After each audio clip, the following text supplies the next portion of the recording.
Meus irmãos, boa noite a todos. É realmente sentir o ambiente, né, que nos rodeia, que estamos imersos. A música que nos eleva, graças ao talento, graças à sensibilidade dos nossos irmãos. A leitura que introduz o nosso tema, lido pela nossa irmã Lara, a presença da Dorinha aqui, que nós já marchamos muito, né, no movimento espírita, trazendo-nos a lembrança do Vilela. O Vilela, que quando eu trabalhava lá no setor comercial, lá no cartório, tinha uma escada caracol, o Tribunal Federal de Recursos ali pertinho, e ele ia registrar as atas de fundação aqui, né, como toda pessoa jurídica. E quando a escada caracol começava a querer cair, o Vilela que chegou. Ele chegava todo alegre, todo dinâmico, né? Olha, eu preciso dessa arte para hoje e tal. Então, dessa forma, o nosso conhecimento é bem antigo, né?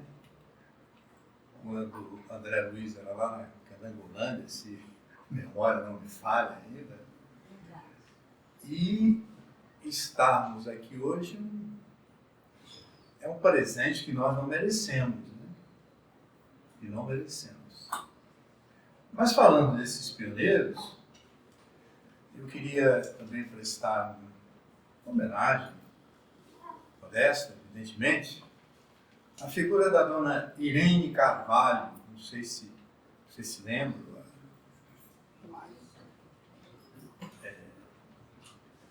foi uma pessoa que, quando eu era jovem, 16, 17 anos, frequentava uma cidade lá, ela me vendo nas minhas necessidades, começou a colocar nas promoções de viagem a Piracanjuba, a Goiânia, nos movimentos de juvenis, e queria me colocar no coral, no teatro, coisas assim. Mas eu queria, pertinente ao tema, a dona Irene, a mocidade e lá nas reuniões públicas, ela falava: quem tiver tempo, não se esqueça de comparecer domingo às 18 horas. Mas o que domingo às 18 horas? Né? Não ver o jogo de futebol e tal, tem outros compromissos. E ela dizia assim: é o dia, os domingos, 18 horas, é a prece dos suicidas. Jovem que era, não dava, não entendia, não tinha a consciência do que aquilo significava. Mas foi a primeira pessoa onde eu vi, em todas as letras, algo que dizia respeito aos suicidas, que até hoje a reunião aos domingos continua. Apoiada pelo outra figura extraordinária, o Sr. Mário de Araújo Carvalho, o Mário Barata, né? Mas não entendia, não sabia onde que o tema suicídio, o sofrimento, a dor inenarrável, aquele que parte da vida dessa forma tão dramática, iria me levar. Nascido, portanto, na comunhão, nós somos deslocados para o Grupo Espírita Fraternidade, ali no 910, da W5 Sul. E um belo dia, vejo a semente, né? Indivíduos da comunhão e de fraternidade e outras casas despertaram para o problema do suicídio, que estava muito grande em Brasília. E resolveram se unir, esforços conjuntos, para criar uma entidade que desse conta desse problema. E aquele problema já era grande.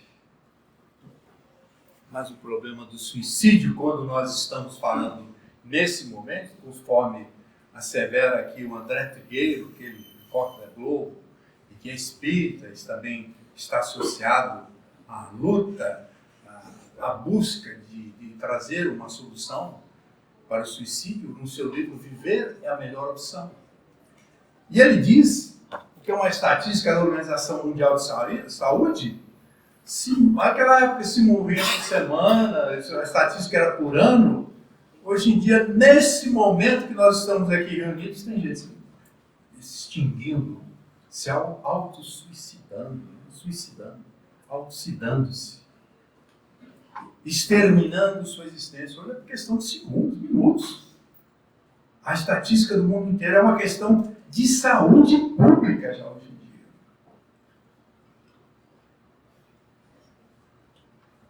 E, portanto, aquelas figuras reunidas resolveram fundar uma entidade, não sabiam como, que caminho, qual o conteúdo, como é que fariam para aquilo.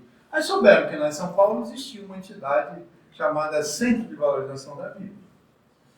E entraram em contato e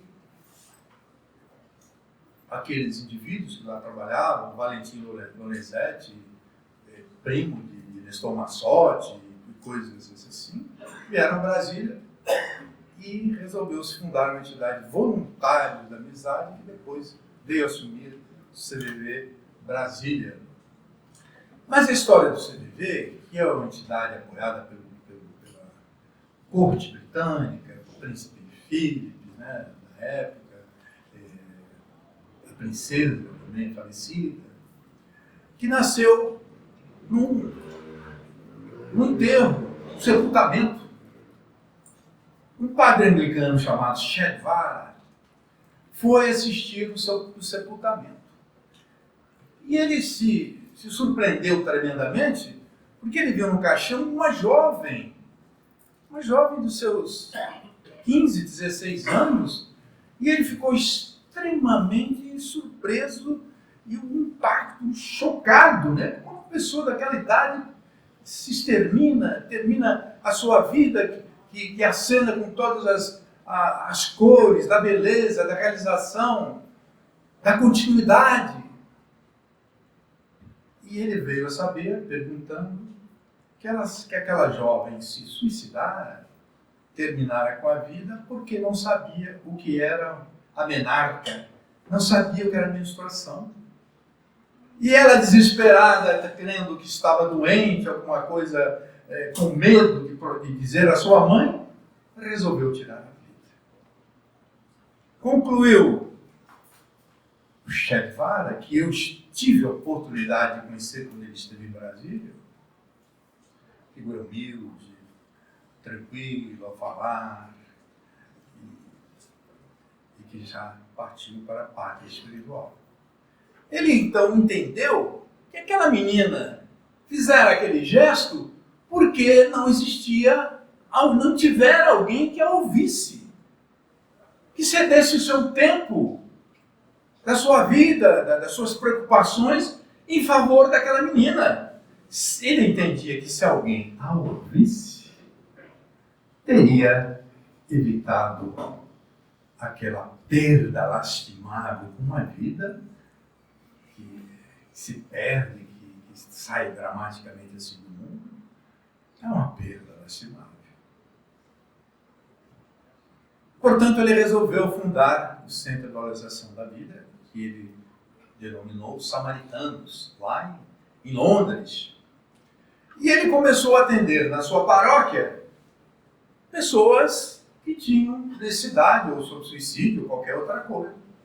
E ele começou a atender na sua paróquia aquelas pessoas necessitadas. E ele era uma multidão, e ele verificou que não tinha condição de atendê-las, porque ele vazava, né? Começava à tarde, às vezes uma hora, meia-noite, ele estava lá presente, ouvindo as pessoas. Mas em um certo momento, ele observou que, a princípio, quando as pessoas começavam a reunião, o ambiente estava completamente cheio. Mas quando chegava no momento da reunião, já estava pela metade. E ele começou a observar que se dava o quê? Quando as pessoas estavam aguardando, começaram a conversar entre si. Ou seja, o bombeiro conversava com o professor, que ele tinha esse problema, a dona de casa, E eles foram desabafando, e quando chegava um determinado momento, eles se conscientizavam que não mais precisavam, eles saíam, iam embora, já tinham recebido aquilo que eles iam buscar ali com o Che Guevara. Ele entendeu, então, que poderiam criaturas que não eram especializadas, que não eram acadêmicas, que não eram profissionais, poderiam se dedicar à tarefa de ouvir o seu próximo. Então nasceu o Centro de Valoração da Vida Samaritanos de Londres, onde pessoas voluntárias se candidatavam para ouvir, para minorar as dores, os sofrimentos das criaturas. Portanto, essa obra veio surgir em Brasília pela iniciativa do Comunhão Espírita Brasileiro, voluntários de lá, do IGAF e outras casas aí. Portanto, nasceu uma entidade que veio influenciar o movimento espírita. Porque o atendimento fraterno de hoje deriva, de alguma forma, do Centro Espírita, do Centro de Valorização da Vida. É de uma outra maneira, uma outra forma. Mas em 67, quando foi fundado em Brasília, não existia nas casas espíritas o atendimento fraterno. E o atendimento fraterno na casa espírita virou doação, renúncia, calar-se para dar total oportunidade que o necessitado por diferentes problemas tivesse condição de fazer a sua catarse, de colocar tudo que lhe vai na alma. E tanto isso é verdade que na nossa pouca experiência nessa área, uma vez atendemos ou estivemos à disposição de alguém que ouvimos 45 minutos, sem falarmos nada.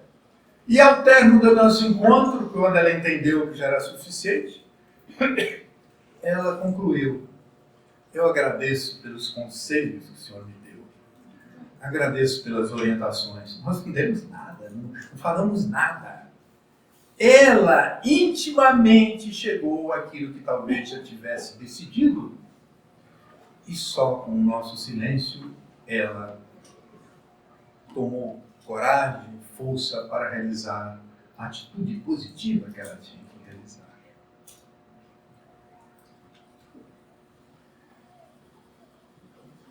Portanto, aquilo que as casas espíritas que ela leu ali no Bem-aventurados Aflitos, ali no capítulo, no item 16, suicídio é loucura, tomou uma dimensão maior nas nossas instituições. E recordo-me que William Shakespeare, lá em Hamlet, uma obra clássica da literatura, do teatro, o seu personagem diz: ser ou não ser, eis a questão. Que é mais importante para a vida? Ele vai desembocar: é nascer, continuar vivendo ou morrer? É a síntese do seu personagem. E eu lembro também, me vem à memória, meus juventude, quando nós tínhamos muitas dúvidas na filosofia existencialista, o chefe era, o principal personagem era Jean-Paul Sartre, que Albert Camus, o autor de Estrangeiro, o mito de Sísifo, ele dizia que na filosofia só tem uma questão essencial: o suicídio. Ou seja, vale ou não vale a pena viver? E muitas pessoas baseiam-se nessa afirmativa do grande filósofo, que morreu muito novo no desastre do automóvel, para dizer que não vale a pena viver. Mas esquecem que Albert Camus, quando procurado pelos partidários da libertação da Argélia, ele recusou ser, quando ele dava um autógrafo, lá no lançamento do livro, né, em Paris, ele recusou fazer parte daquele movimento porque ele não queria ser responsável pelo assassinato de crianças ou pessoas inocentes na pretensa luta à libertação da guerra. E quase que ele desencarna pelas repercussões que tiveram entre os terroristas da Argélia. E ele, ao final da sua vida, ele diz: eu não aceito o suicídio. Eu não aceito o suicídio. E ele não suicidou-se. Como William Shakespeare também não suicidou-se. Portanto, o apelo da vida e da existência é muito maior do que qualquer projeto teórico que nós venhamos a ter em relação a esse ato que nós, se praticarmos, iremos nos arrepender amargamente. E nós estamos falando isso aqui não por motivo de condenação ou crítica àqueles que partiram, mas com maior, profundo respeito àqueles que não conseguiram resistir, foram resilientes para permanecer entre nós até o final da sua experiência carnal. Portanto, a página lida coloca a responsabilidade do Espiritismo contra essa batalha que se trava contra o suicídio. Primeiro que nós internalizamos em nós tudo aquilo que o Espiritismo prega, que nós sabemos que antes de sermos agora, nós éramos, antes também, nós éramos seres, como continuaremos a ser após deixarmos o corpo aqui. Nós sabemos que nós somos responsáveis pelo nosso futuro. E a nossa posição de hoje, que pode ser desconfortável, poderá, pelo nosso esforço, pelo nosso trabalho, pela nossa fé, pela capacidade de esperança, ser melhor neste mundo ainda, ou no mundo onde nós iremos nos situar, tendo presente o sermão da bem-aventurança que o Cristo, às margens do lago lá, os legou e constante do Evangelho. Bem-aventurados os aflitos, porque alcançarão os céus, porque serão misericordiosos. E que é principal e fundamental, um materialismo que campeia, um materialismo principalmente hoje com a tecnologia, com a inteligência artificial, que se esquece que nós somos humanos, que nós temos um roteiro, temos uma caminhada em direção ao ser que desejamos ser, o ser aperfeiçoado, o ser melhor, o ser misericordioso. E que temos uma missão fundamental quando estamos aqui nessa casa, principalmente. Não estamos assistindo alguém que tem ousadia de querer transmitir, praticamente nós todos sabemos, mas estamos próximos porque nos apoiamos uns aos outros, porque necessitamos, porque a vida ama a Deus sobre todas as coisas, mas ama o próximo como a ti mesmo. São duas afirmações que necessitam ser vividas. E essa ama ao próximo como a ti mesmo, você tem a necessidade de não viver somente para o seu egocentrismo, para o seu egolatrismo, mas viver para o seu próximo. A família consanguínea é o passo para nós abraçarmos e entendermos a família universal. É a mensagem última do Espiritismo, meus irmãos. Nós vamos encontrar em muitos livros, filosofia, ciência, explorando as causas, analisando sob um aspecto mais profundo o que significa o suicídio, né? Sociólogos, principalmente. Mas o Espiritismo, ele vem, como o Evangelho, como as mensagens do Emmanuel, ele tem uma ética prática que se reflete na nossa vida diária.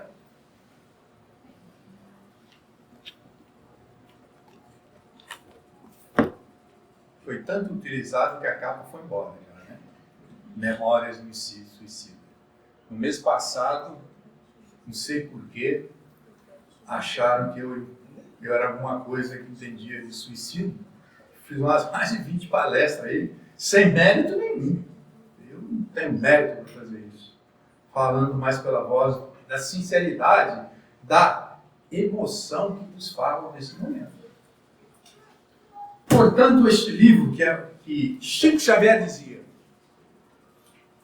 é um livro que de 100 em 100 anos vem e desce ao mundo. E é um livro completamente, que não se perde em teorias, que serão comprovadas ou não. É um livro baseado especificamente na dor, do sofrimento, nas consequências, o que levam a criatura ao suicídio. Como uma página que alguém que cometeu esse erro e vem nos avisar, condoídos da nossa situação, nos avisar e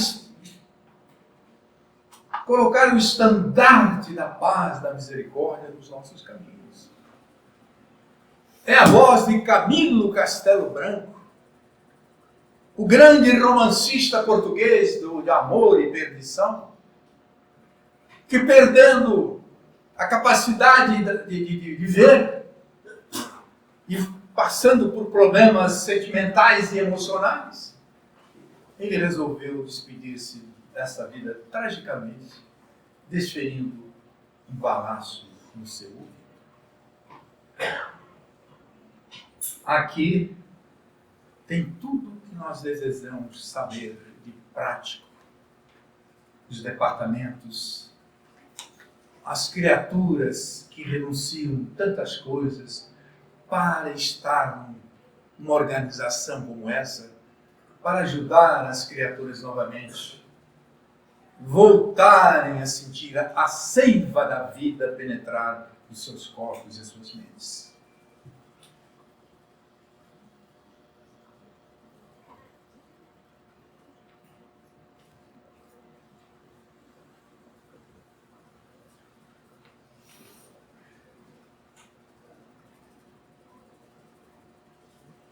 Eu lembro, se vocês me permitam, confidenciar aqui um episódio da minha vida, da minha existência, não no sentido de me engrandecer, eu já estou mais para lá do que para cá, não sou candidato a deputado distrital, nunca serei, não tenho essa pretensão, nunca tive esta pretensão na vida. E eu me recordo, nessa mesma época, 16, 17 anos, quando o senhor Henrique, enfermeiro do Supremo Tribunal Federal, conversando com meu pai, me convidou para eu fazer companhia a ele, que ele iria para o interior de São Paulo, lá para Ribeirão Preto. E eu tinha necessidade de tomar conta de uma cachorrinha, foi lá um rapaz de 16, 17 anos, tomando conta da cachorrinha, ele foi com sua sogra, com sua esposa, e eu também fui para São Paulo, que meus parentes são todos de lá. E conheci Olímpia, né? Uma cidade maravilhosa, e conheci São José do Rio Preto. São José do Rio Preto, que é aquela época que eu visitei, tinha um sanatório que era moderado, Sanatório Espírita Bezerra de Menezes. Não preciso falar mais sobre Bezerra de Menezes. E lá conheci várias criaturas, o seu Rubens, que era do Banco do Brasil, que era espírita, e a sua esposa também, que aliás nos contou que da história de uma amiga dela que tinha desencarnado e que ela estava muito preocupada porque na reunião que ela tinha lá no sanatório de São José do Rio Preto, no sanatório de Serra de Menezes, ela encontrou uma vez a sua amiga que tinha desencarnado e que era muito rica. E encontrando na sessão mediúnica, a sua amiga não estava muito bem. E ela foi à residência onde elas moravam e lá encontrou a sua amiga novamente. E a sua amiga, e ela na reunião pedindo que ela entendesse que já era hora dela partir, e ela mostrou a sua casa. Como é que eu vou conseguir me desligar dessa casa? Você viu as minhas salfaias? Você viu meus móveis do século XVI, né, da Belle Époque? Você subiu no meu banheiro, viu as torneiras folhadas de ouro? Como é que eu consigo sair dessa casa? Ela nos contou no almoço que nos recebeu lá. Mas o encontro, que naquela época não tinha consciência do que representou, é uma pessoa que eu conheci, o seu Henrique era muito amigo dele, e que ele presidia a reunião de desobsessão, que era uma mesa longa lá no sanatório de Menezes, e que tinha 12, 13 médiuns ali, aquele número, né, que se estabelece, e ele atendia os espíritos ali, com os passistas, com os doutrinadores, e o sanatório Bezerra de Menezes tinha um alto índice de curas e desobsessão, em pseudas loucuras, acompanhamentos, aqueles diagnósticos que são feitos sem levar em consideração que os espíritos simpatizam, ou ficam conosco, ou nos obsediam. Eu lembro que lá na Fraternidade, como deve acontecer muitas vezes, recebemos um casal que foi levar a sua filha, que 2 semanas não dormia. E eles foram procurar a casa espírita, nós atendemos na reunião toda.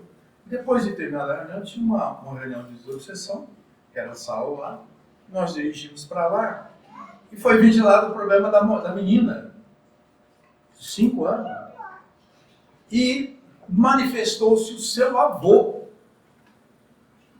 E ele já de imediato diz: olha, me perdoem, eu não sabia que estava fazendo tanto mal à minha netinha, eu amo tanto, eu me liguei tão profundamente a ela, que quis continuar. Agora eu reconheço que eu estou desencarnado, que eu quis ficar ao lado dela, ajudando. O meu afeto não se desvaneceu, não se exauriu.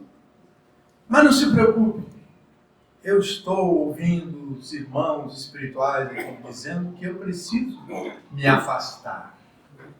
E ele se afastou. Na semana seguinte o casal veio, disse que a menina dormiu extraordinariamente e não acordou nenhuma vez e nunca mais retornaram à casa espírita, comprovando que as presenças espirituais em nós, causando patologias, anomalias, sintomas, às vezes, daqueles que nos procuram, que ficam estagiando conosco, é uma realidade. Mas conheci Eliseu Rigorati. E eu vim saber, depois, quando retornei a Brasília, mais lá na frente, trouxe aqui, quem não conhece, o Evangelho da Mediunidade, Vidas Outrora, tem uns outros lá em casa. Mediunidade Sem Lágrimas. E o Eliseu Rigorati é tradutor do livro Livro dos Espíritos, a toda o Pentateuco kardeciano. Ele fundou muitas instituições no interior de São Paulo e lá na capital também. E eu conversei com ele, perdi a chance de explorá-lo. Mas a vida dá voltas. E o seu filho, o Arnaldo, veio estudar na Universidade de Brasília e, através do seu Henrique, me procurou, ficamos amigos. E ele me contou a história do Eliseu Rigonati, e faz muito tempo que eu não encontro o Arnaldo, que se formou aqui na Universidade de Brasília como engenheiro.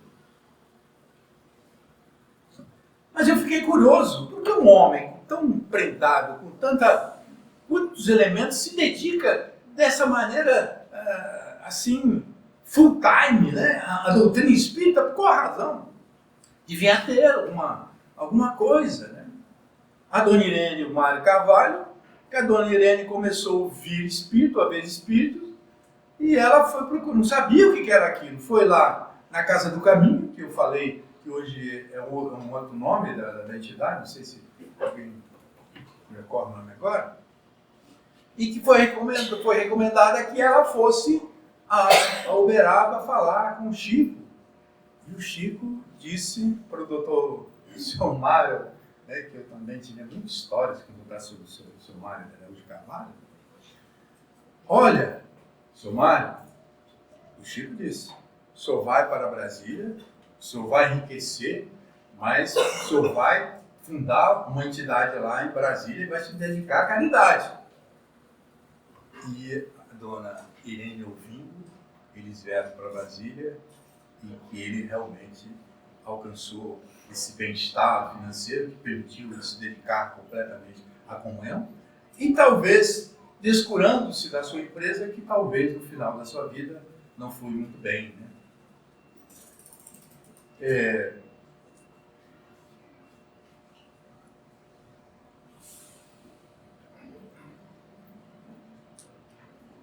Portanto, Eliseu Rigonati teve sua estrada de Damasco também. Quero crer eu.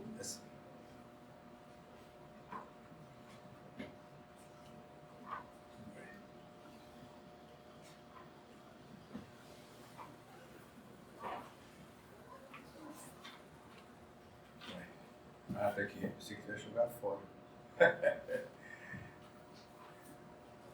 Tem esse livro aqui, Evangelho das Recordações. Eu nem sei como é que esse livro veio parar na minha mão. São as coisas, né, que os espíritos escolhem diferentes caminhos para a gente tomar conhecimento. Então, o suicídio é uma página aqui, que ele até diz, né? A página, pergunta 944. O homem tem o direito de dispor de sua própria vida? Não. Somente Deus tem esse direito. O suicídio voluntário é uma transgressão dessa lei. E ele ainda transcreve aqui o seu inferno, em tradução de Herculano Pires. Ninguém tem o direito de dispor de sua vida porque ela foi concedida visando aos deveres que teria de cumprir na terra. Por isso não deve abreviá-la sob pretexto algum. Visto possuir o livre-arbítrio, ninguém pode impedi-lo de fazê-lo, mas terá de sempre sofrer as consequências. O suicídio mais severamente punido é o cometido por desespero, no propósito de fugir das misérias da vida, sendo estas, ao mesmo tempo, provações e expiações.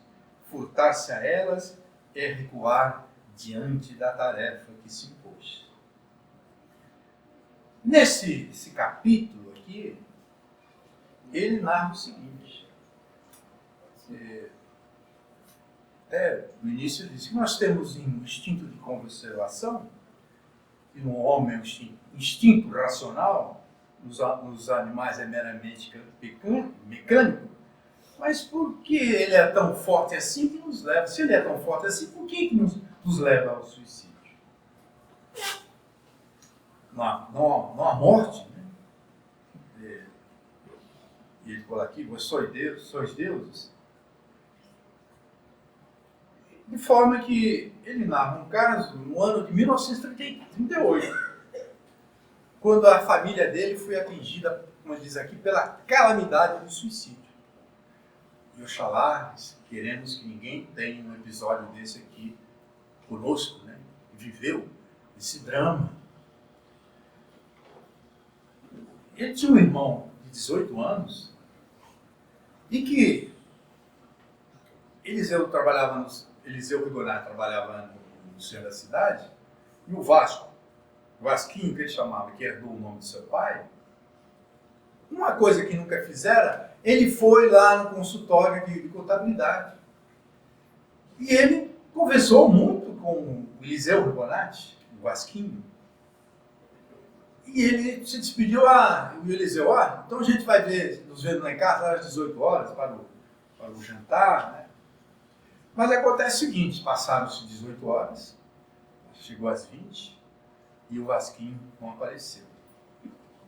E depois das 22 horas a inquietação se tornou geral. E a sua mãe esperando que a porta se abrisse. Chegaram a procurar hospitais, e a sua mãe isolada, chorando, né, o tempo inteiro.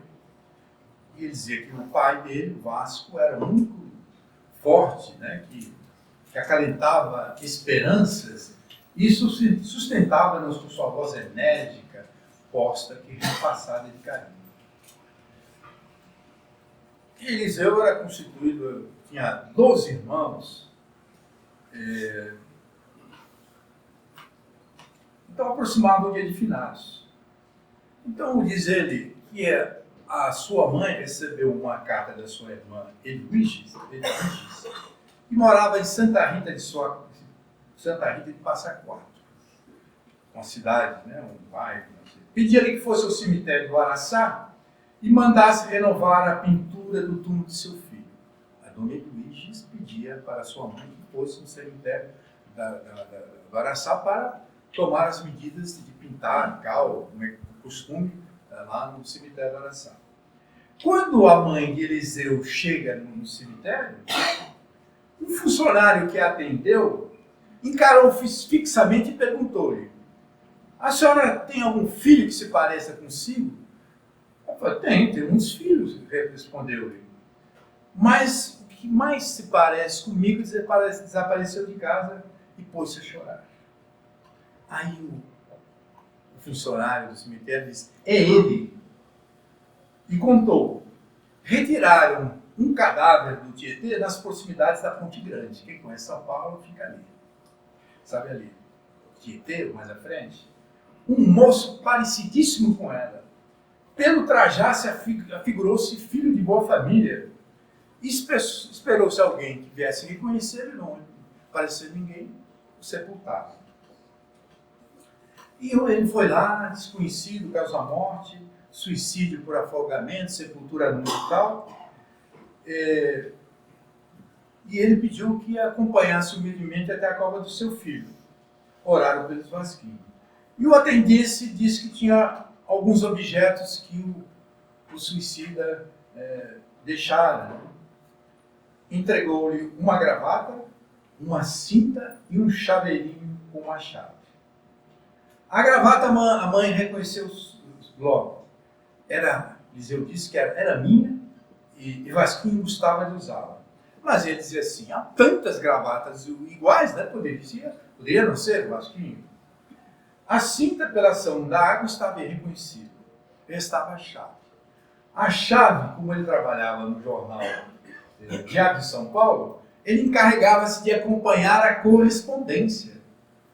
E Eliseu, com seu pai, né, depois de chegar em casa, foram lá naquela caixa postal e eles foram rezando. O Eliseu, quando introduziu a chave, estava orando fervorosamente para que a chave não servisse. Mas ela entrou e abriu. Era a chave do Vasquinhos, concluindo que era o seu irmão que tinha realmente cometido o dramático gesto de se retirar as águas do rio Tietê. Dia depois fomos ao cemitério, diz o Eliseu. O seu irmão Orlando Rigonati perguntou a ele: por que está em si mesmado, sorumbático? Por que você está assim? o que é contigo? O porquê ele não confessou ao seu irmão. Ele diz que nessa parte do livro ele confessa hoje. Saí do cemitério com um sentimento de culpa que me atassalhava. Julgava-me culpado daquele ato. Quantos minutos faltam? 5? Tá bom? Mas termina, pelo amor de Deus. Não, vou cortar aqui agora. Tem que completar o horário. Senão o presidente não me convida mais. Mas vai dar tempo. Obrigado, meu irmão. Eliseu, naquele dia, ele faz uma meia-culpa. A sua família já tinha noções da doutrina espírita. A sua mãe já até participava de reunião mediúnica. Ele já tinha lido muitos livros. Mas ele jamais falara com Vasquinho do Espiritismo. E ele toma um compromisso ali. A partir de agora, até o final da minha vida, eu vou trabalhar pelo Espiritismo, disseminar quanto possível, para que todos tenham conhecimento desse maná, dessa benesse que cai dos céus, que evita que perpetremos esses absurdos de sair da vida. Porque como o André Trigueiro, ele sabia que viver é a melhor opção. Vivendo, eu resgato o meu ontem e o meu passado delicioso. Vivendo, eu reencontro os meus seres de outras encarnações no seio do lar. O meu pai querido, que me amparou em todas as horas, que se omitiu para não fazer um curso superior, para permitir que eu tivesse um diploma, ou 2 ou 3. Minha mãe, que abraçou as profissões mais humildes, em benefício dos seus filhos, não legando a tarefa de educá-los para outro e para terceiros. Ela que os tomou para si, esse encargo. E que uma noite chuvosa, onde chovia mais dentro de casa do que fora, ela chegou à luz de vela, estendeu uma página, eu estou contando um caso pessoal, estendeu uma página para todos nós naquele quarto. E não precisam ler agora, está chovendo muito. Mas no dia seguinte era o Pai Nosso. O Pai Nosso que nos dá a dimensão, a consciência da nossa vida. E que nos leva a trabalhar em favor do nosso próximo. Para terminar, perguntaram uma vez ao Chico Xavier: o que é felicidade, Chico? Ele disse: felicidade é a nossa consciência tranquila. Nada nos acusa. Mas ele disse assim: mas como eu posso ser feliz se outras criaturas estão sofrendo, não tem comida, não tem vestuário, não tem esclarecimentos? Portanto, a felicidade é a minha consciência tranquila e eu ajudando o meu próximo. Viver é a melhor opção, porque os espíritas sabem que para pertencerem a épocas futuras com suas consciências redimidas, é necessário saber o sentido por qual vive. É para alcançar, internalizar a sua consciência feliz, sua consciência com nada lhe acusando, mas, sobretudo, exercer na plenitude aquilo que está contido no Evangelho. Fora da caridade, não há salvação. Meus irmãos, muita luz, muita paz para nós todos.